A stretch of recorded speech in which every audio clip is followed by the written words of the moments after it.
ಪಂಚಾಯತಿ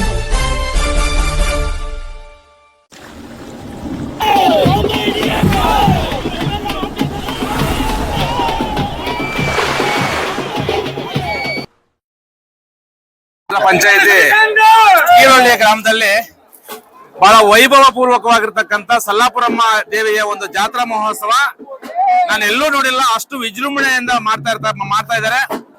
ಈ ಒಂದು ಕಾರ್ಯಕ್ರಮ ಇಷ್ಟು ಅದ್ದೂರಿಯಾಗಿ ನಡೀಲಿಕ್ಕೆ ಏನು ಈ ಊರಿನ ಗ್ರಾಮಸ್ಥರು, ಈ ಪಂಚಾಯಿತಿಯ ಅಧ್ಯಕ್ಷರು, ಈ ಪಂಚಾಯಿತಿಯ ಸದಸ್ಯರುಗಳು, ಮತ್ತೆ ನಮ್ಮ ರಘು, ನಮ್ಮ ರಾಜು, ನಮ್ಮ ಸೀನಣ್ಣ, ನಮ್ಮ ಅಪ್ಪಿ ಅಣ್ಣ, ನಮ್ಮ ನಾರಾಯಣ ಸ್ವಾಮಿ, ನಮ್ಮ ವಿಶೇಷವಾಗಿ ನಮ್ಮ ಸತೀಶ್, ಇವರೆಲ್ಲರ ಒಂದು ಮಿತ್ರಕೂಟದ ಒಂದು ಸಹಾಯದಿಂದ ಬಹಳ ಅದ್ದೂರಿ ಆಗಿರ್ತಕ್ಕಂಥ ಒಂದು ಕಾರ್ಯಕ್ರಮವನ್ನು ಮಾಡ್ತಾ ಇದ್ದಾರೆ. ನಮ್ಮ ಸಲ್ಲಾಪುರ ದೇವಿ ಈ ಗ್ರಾಮದ ಎಲ್ಲಾ ಸಾರ್ವಜನಿಕ ಬಂಧುಗಳಿಗೆ ಮತ್ತು ತಾಲೂಕಿನ ಆ ಒಂದು 2028ರಲ್ಲಿ ಏನು ವಿಧಾನಸಭಾ ಚುನಾವಣೆಗೆ ಮುಳಬಾಗಿಲಿಂದ ಸ್ಪರ್ಧೆ ಮಾಡ್ತಾರೆ.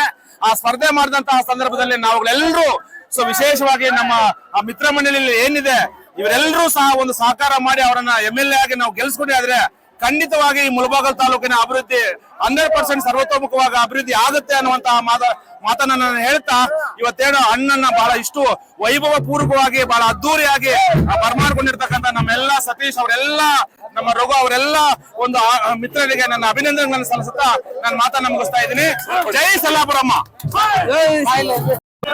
ಎಲ್ಲರಿಗೂ ಒಳ್ಳೇದಾಗ್ಲಿ. ಈ ಸಂದರ್ಭದಲ್ಲಿ ಇವತ್ತೇನು ನಮ್ಮ ಊರಿನಲ್ಲಿ ಕೀಳೊಳ್ಳಿ ಗ್ರಾಮದಲ್ಲಿ ಶ್ರೀ ಸಲ್ಲಾಪುರಮ್ಮನ ಜಾತ್ರಾ ಮಹೋತ್ಸವ ಬಹಳ ವಿಜೃಂಭಣೆಯಿಂದ ನಡೀತದೆ.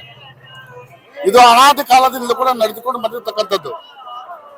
ನಮ್ಮ ಊರಿನಲ್ಲಿ ನಡೀತಕ್ಕಂಥ ಈ ಒಂದು ಸಲ್ಲಾಪುರಮ್ಮನ ಜಾತ್ರಾ ಮಹೋತ್ಸವಕ್ಕೆ ಸುಮಾರು 60-70 ಹಳ್ಳಿಗಳ ಜನ ದೀಪಗಳನ್ನು ಹೊರ್ಕೊಂಡು ಬಂದಿಲ್ಲ ಹರಕೆ ಸಲ್ಲಿಸ್ತಾರೆ. ಹಾಗೇನೆ ನಾವು ಸಾಂಬಯ್ಯನವರನ್ನ ಮನವಿ ಮಾಡಿಕೊಂಡು ನಮ್ಮೂರಿಗೆ ಬರಬೇಕು, ನಮ್ಮ ಮನೆಯಲ್ಲಿ ಊಟ ಮಾಡಬೇಕು ಮತ್ತು ದೇವರ ಆಶೀರ್ವಾದ ಪಡ್ಕೊಂಡು ಹೋಗ್ಬೇಕು ಅಂತ ನಾವು ಕೇಳಿದಾಗ ಅವರು ಸಂತೋಷದಿಂದ ಒಪ್ಕೊಂಡು ಅವ್ರಿಗೆ ಎಷ್ಟೇ ಕೆಲಸಗಳಿದ್ರು ಕೂಡ ಬೇರೆ ಕಡೆ ಇದ್ರು ಅವರು ತಡವಾಗಿ ಆದ್ರೂ ಕೂಡ ಇವತ್ತು ನಮ್ಮೂರಿಗೆ ಬಂದು ಇವತ್ತು ದೇವಿಯ ದರ್ಶನವನ್ನ, ಸಲ್ಲಾಪುರಮ್ಮನ ದರ್ಶನವನ್ನ ಮಾಡಿಕೊಂಡು ನಮ್ಮ ಎಲ್ಲ ಮನಸ್ಸುಗಳನ್ನ ಖುಷಿ ಪಡಿಸಿ ಇವತ್ತು ನಮ್ಮ ಗ್ರಾಮದಲ್ಲಿ ಭಾಗವಹಿಸಿ ಆ ತಾಯಿಯ ಆಶೀರ್ವಾದ ಪಡೆದಿದ್ದಾರೆ. ಅವ್ರಿಗೆ ಮುಂದಿನ ದಿನಗಳಲ್ಲಿ ಒಳ್ಳೆಯದಾಗಲಿ ನನ್ನ ಈ ಸಂದರ್ಭದಲ್ಲಿ ನಾನು ಶುಭ ಹಾರೈಸ್ತಾ,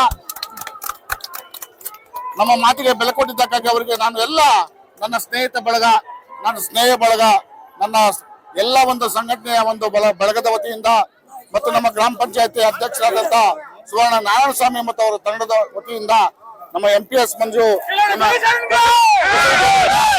ರವಿ, ಹಾಗೆ ನಮ್ಮ ಎಲ್ಲ ಸ್ನೇಹ ಬಳಗದ ವತಿಯಿಂದ ಅವರಿಗೆ ಧನ್ಯವಾದಗಳನ್ನು ತಲುಪಿಸ್ತಾ ಅವರು ಮುಂದಿನ ದಿನಗಳಲ್ಲಿ ಅವ್ರಿಗೆಲ್ಲ ರೀತಿಯ ಯಶಸ್ಸು ಸಿಗಲಿ ಅಂತ ನಾನು ಇವತ್ತು ಸಂದರ್ಭದಲ್ಲಿ ಈ ತಾಯಿಯ ಒಂದು ಸನ್ನಿಧಾನದಲ್ಲಿ ಅವರಿಗೆ ಶುಭ ಹಾರೈಸ್ತೀನಿ.